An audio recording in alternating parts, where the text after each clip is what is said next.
చిన్నయ్య ఎక్కడున్నారు? ఇద్దరు కలిసే కదా వెళ్ళారు. మరి తిరిగి ఒక్కదానివి ఒంటరిగా వచ్చావేంటమ్మా? అడిగిన దానికి సమాధానం చెప్పట్లేదు. కళ్ళల్లోంచి నీళ్ళు వస్తున్నాయి. ఏం జరిగిందమ్మా?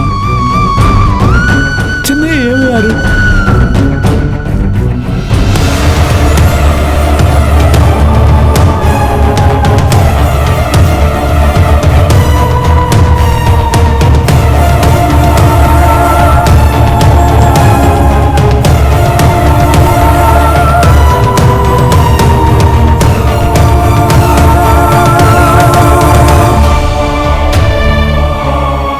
వెళ్ళి చాలాసేపు అయిపోయింది, కానీ ఇంకా ఇంటికి రాలేదు.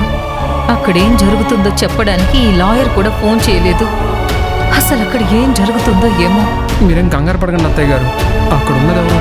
తారక్, మా బామ్మర్ది. తారక్ మంచి మనసే తనని కాపాడుతుంది. ఒక్కోసారి మంచి మనసు వల్లే మునిగిపోయే పరిస్థితి కూడా వస్తుంది. మంచి మనుషుల్ని ముంచేవాళ్ళు ఎక్కువ మంది ఉంటారు.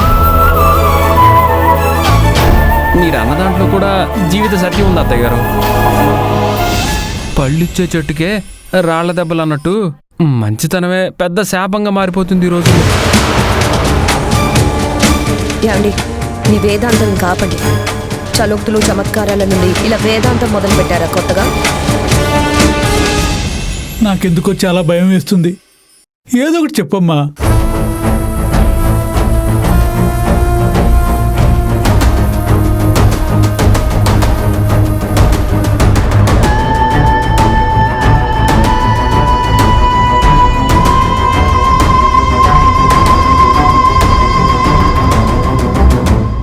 అదిగో నీలవేణి వచ్చేసింది. తారక్ కూడా వచ్చేసి ఉంటాడు.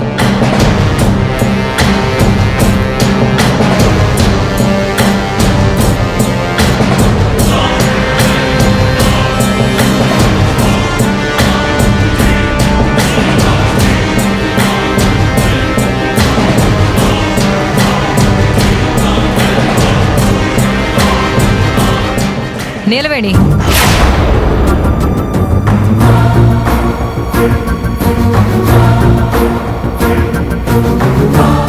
తారక్ ఎక్కడా?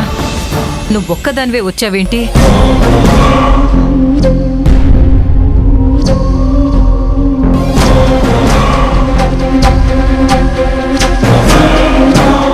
ఇప్పుడు కూడా నీకు పొగరు చూపిస్తున్నావా? తారక్ ఎక్కడ అంటే సమాధానం చెప్పవేంటి? అన్నయ్య ఏడి? ఇద్దరు కలిసే వెళ్ళారు కదా, ఇప్పుడు ఒక్కదాన్నే వచ్చావేంటి? అబ్బబ్బబ్బబ్బా, ఇప్పుడే వచ్చింది కదా, అప్పుడే అలా కప్పల్లా నూరేసుకుని మీద పడితే సరైన సమాధానం చెప్తుంది. అసలు విషయం ఏంటో చెప్పేదాకా కాస్త ఆగండి.